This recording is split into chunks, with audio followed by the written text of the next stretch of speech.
SOG પોલીસને અગાઉ એક બાતમી મળેલી હતી કે સુરત રિજનલ પાસપોર્ટ કચેરીની અંદર વલસાડમાં રહેતા બે ઇસમોએ જન્મનું પ્રમાણપત્ર, આધાર કાર્ડ અને પાન કાર્ડ જે ખોટું રજૂ કરીને ત્યાંથી પાસપોર્ટ વેરિફિકેશન માટે અરજી કરેલી હતી. જે પાસપોર્ટ વેરિફિકેશન વલસાડ સિટી પોલ્યુશનની અંદર વેરિફિકેશન કરાવતા આ પાસપોર્ટ વેરિફિકેશન કરવામાં આવેલા હતા અને ત્યારબાદ આ બાતમી મળતા જન્મના પ્રમાણપત્ર બાબતે નગરપાલિકા અને પાસપોર્ટ કઢાવવા માટે બીજા રજૂ કરેલ દસ્તાવેજ જેમાં આધાર કાર્ડ અને પાન કાર્ડ જેની માહિતી મળે તદ્દન ખોટા જાણવા મળેલ અને જે બાબતે એસઓજીએ હાલમાં વલસાડ શહેરમાં આ પાસપોર્ટનું વેરિફિકેશન થયેલું હોય વલસાડ શહેરની અંદર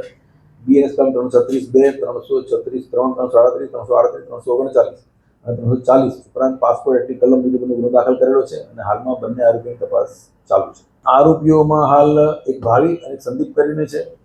એ બંને જણાએ આ ડોક્યુમેન્ટ બનાવ્યા હતા અને આ ડોક્યુમેન્ટ બનાવવા પાછળ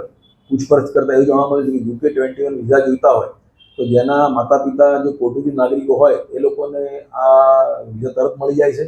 જેથી આમના માતા પિતા પોર્ટુગીઝ નાગરિકો હતા, પરંતુ આ લોકોની વિરુદ્ધમાં જે આરોપીઓની વિરુદ્ધમાં અગાઉ ગુનો દાખલ થયેલા હોય એમને પાસપોર્ટ મળે એમ ન હોય, જેથી આ લોકોએ ડુપ્લિકેટ પાન કાર્ડ, આધાર કાર્ડ વગેરે કઢાવ્યું હતું, જે આજની તપાસ દરમિયાન ખુલ્યું છે અને આમાં અન્ય કેટલાક આરોપીઓ સંડોવાયેલા છે એની તપાસ હાલમાં ચાલુ છે.